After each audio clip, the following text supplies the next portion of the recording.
See lihtsalt ei lõpe. Ukraina poolt Krimmi okupantidele põhjustatud põrgu ei leevene sugugi. See muutub ainult tugevamaks. Kuidas? Ukraina lõikas just läbi veel ühe olulise Krimmi viiva maismaa koridori, rünnates mõlemalt poolt. Krimm ei ole enam poolsaar, see on nüüd saar. Isolatsioonis, ilma toetuseta. Ukraina vabastamisplaan on nii täiuslik, et see paneb surmava lõksu Vene okupantide ümber sulguma. Putin kaotab kontrolli. Ja parim osa on see, et Venemaa nägi seda kõike ette, kuid ei suutnud ikkagi midagi selle peatamiseks teha. Viime teid Kertši väina juurde. Venemaa on seda väina pikka aega kasutanud logistilisel marsruudil ning see oli kunagi üks Venemaa suurimaid tugevusi.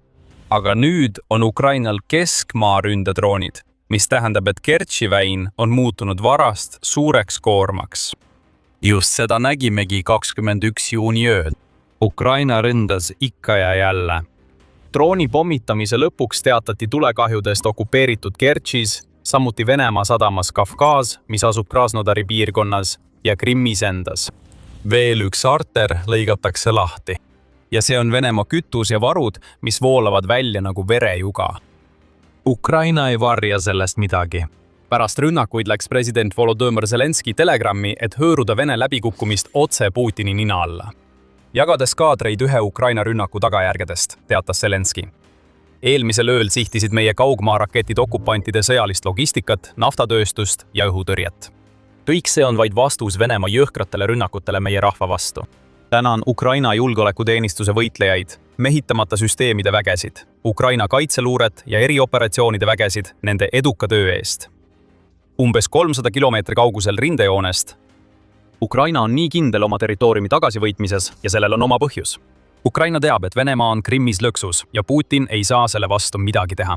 Me nägime seda 21. juunil, kui Ukraina korraldatud rünnakute arv näitas, et ükskõik millised lahendused Venemaa arvab endal olevat Ukraina Krimmi logistilise blokaadi vastu, ei ole need piisavad.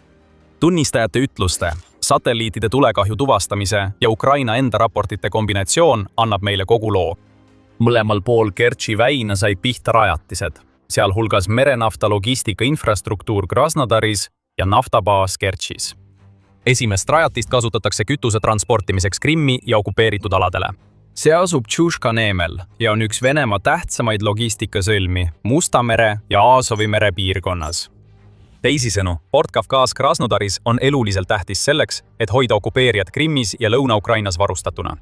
Mis puudutab viimast, siis põlev naftabaas tähendab alati vähem kütust Putini vägedele.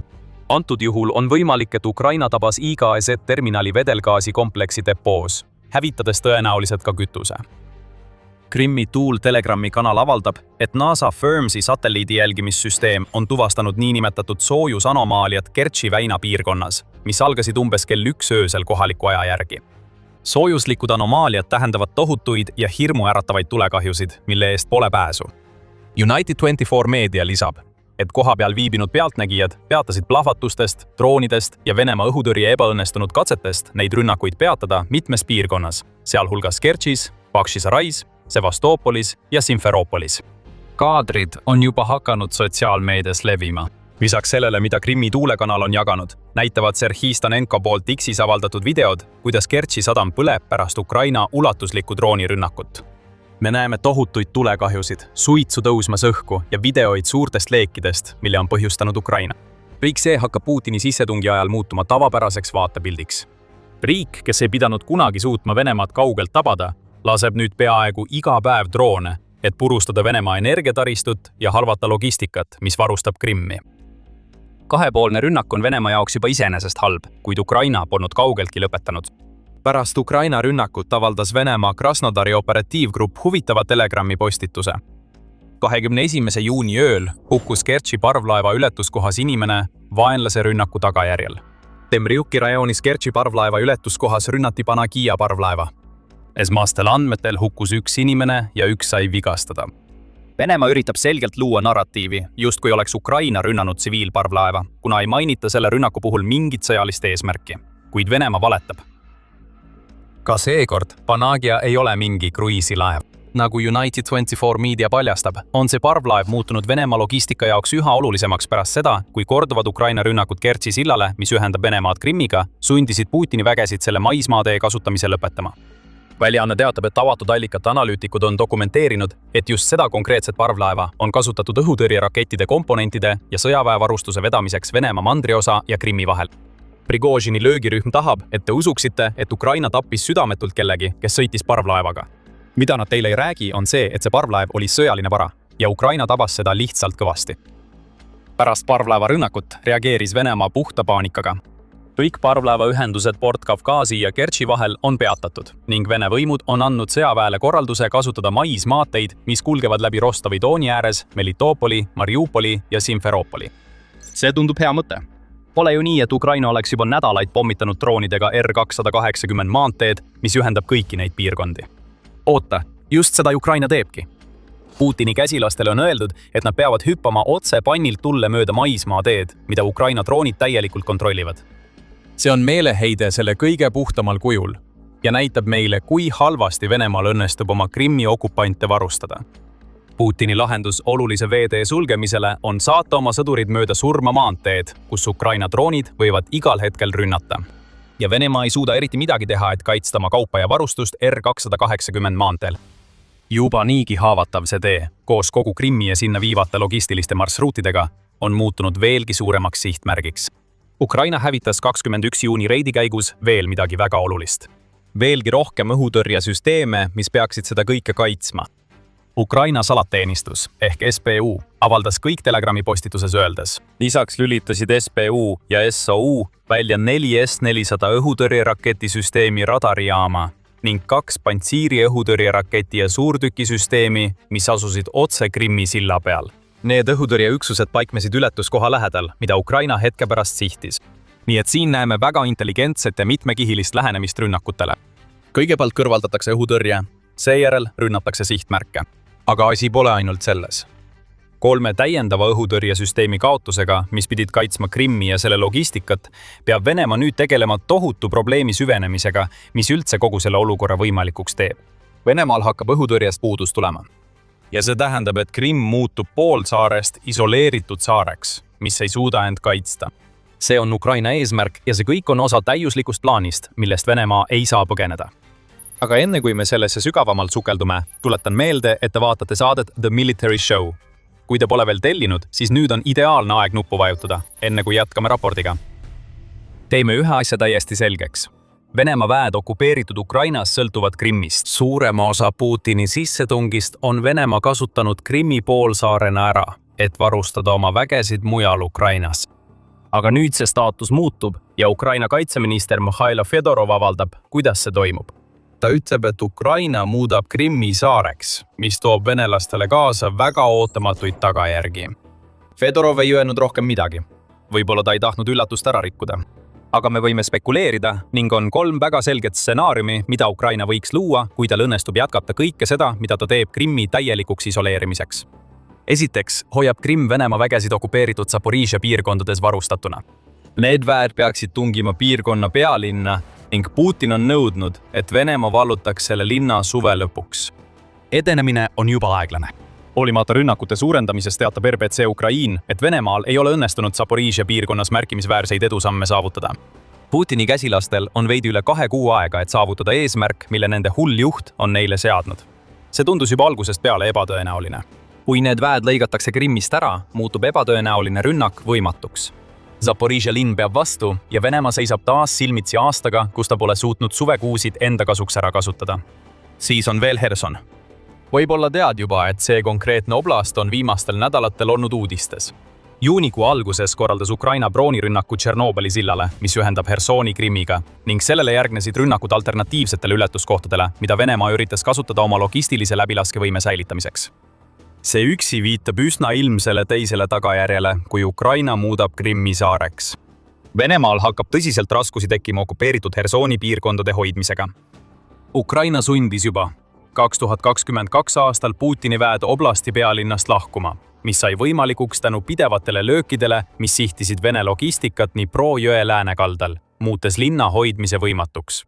See, mida me praegu Hersonis näeme, on sama strateegia rakendamine palju suuremas ulatuses.